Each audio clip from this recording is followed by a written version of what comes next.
Assalamualaikum warahmatullahi wabarakatuh. Anak-anak, jumpa lagi di pembelajaran IPA hari ini. Hari ini kita akan belajar tentang sistem pernapasan pada manusia. Bernapas itu apa sih?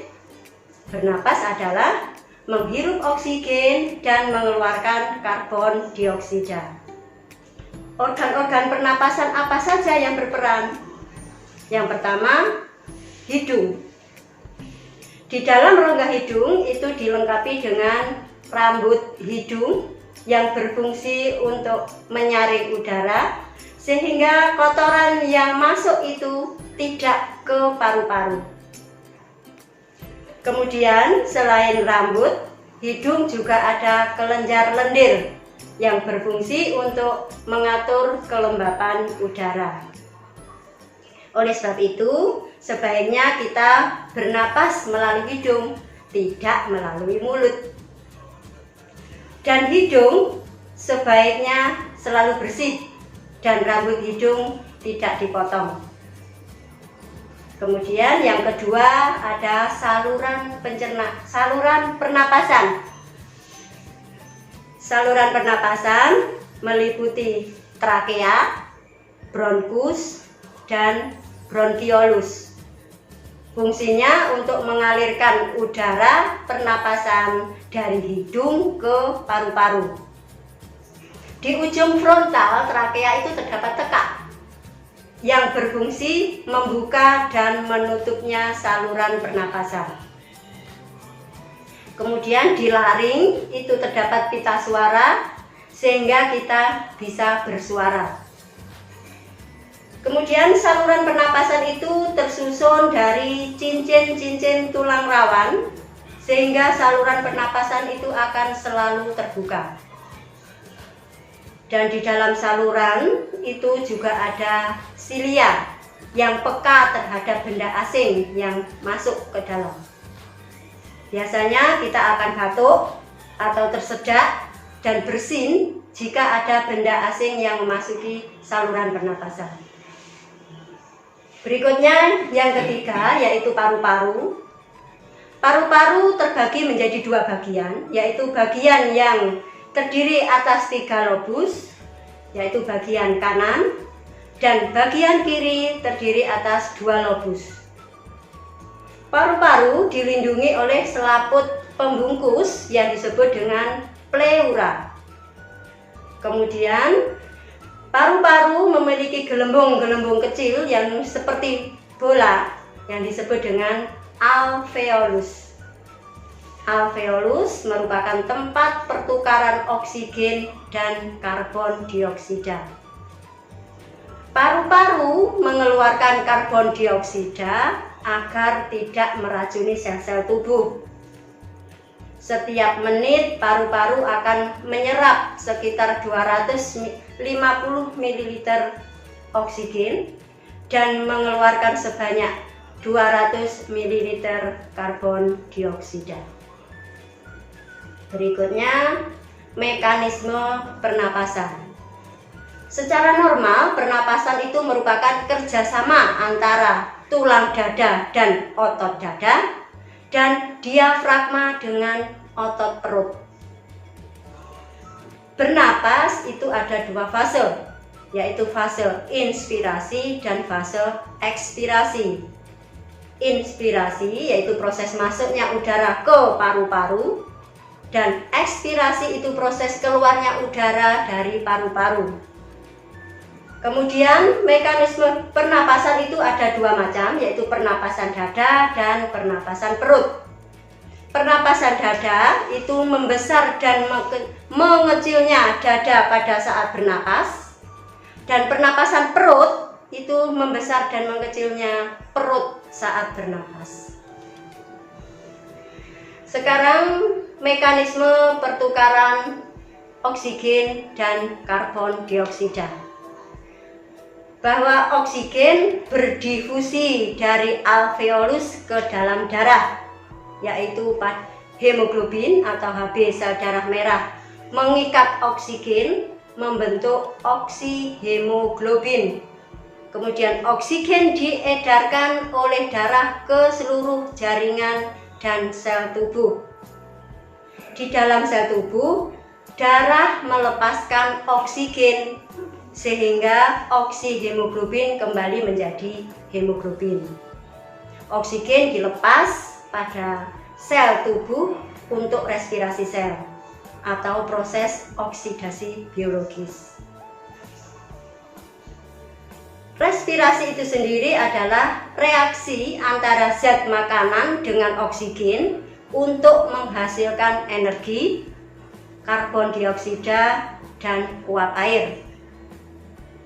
Energi hasil respirasi digunakan untuk kegiatan tubuh, sedangkan karbon dioksida dan uap air dikeluarkan dari tubuh.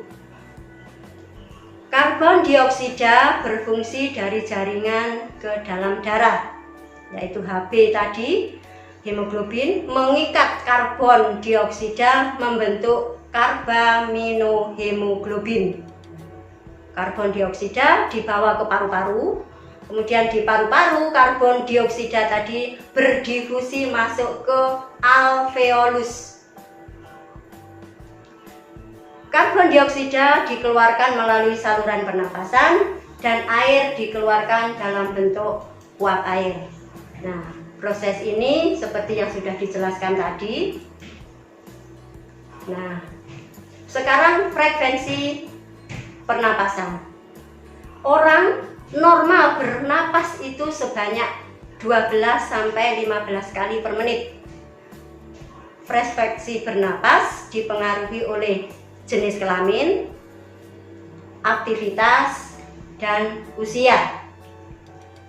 Pada wanita memiliki volume paru-paru yang lebih kecil daripada pria, sehingga frekuensi bernapas pada wanita itu lebih besar atau lebih banyak. Semakin cepat tubuh beraktivitas, semakin cepat pula frekuensi pernapasannya.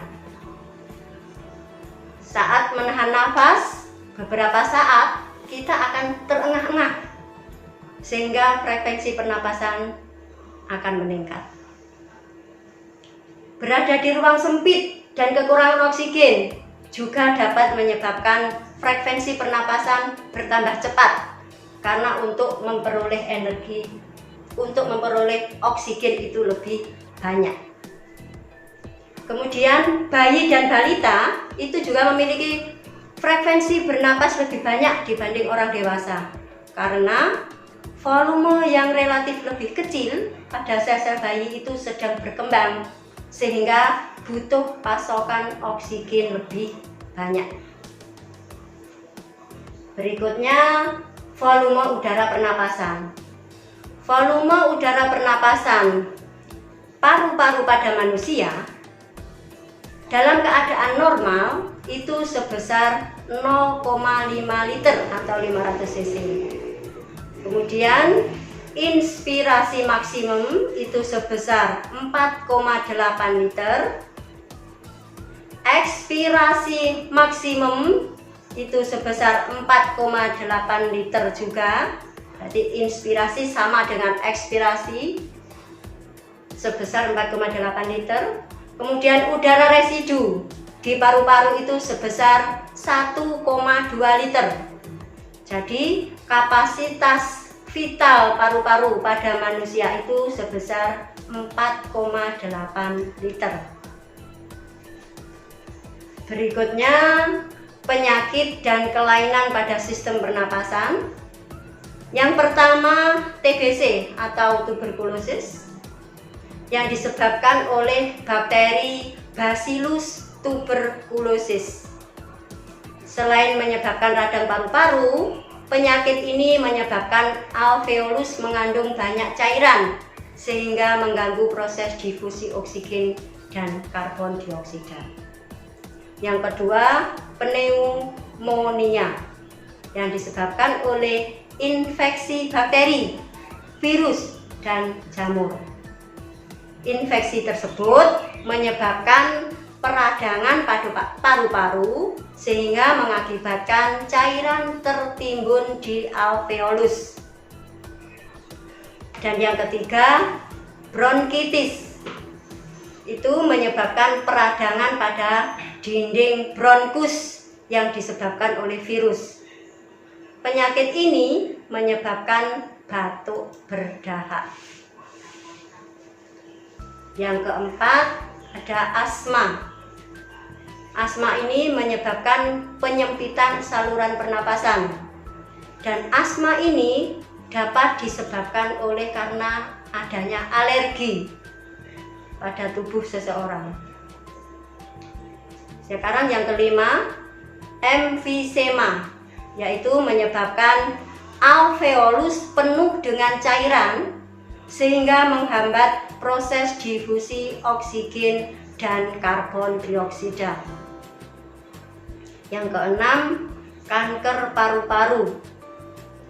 Kanker paru-paru ini menyebabkan sel-sel paru-paru itu tumbuh tidak terkendali dan tidak berfungsi sebagaimana mestinya.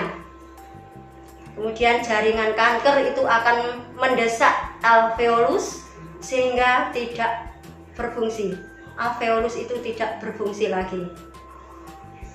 Perokok itu memiliki kemungkinan untuk terkena kanker paru-paru itu jauh lebih tinggi dibanding orang yang tidak merokok.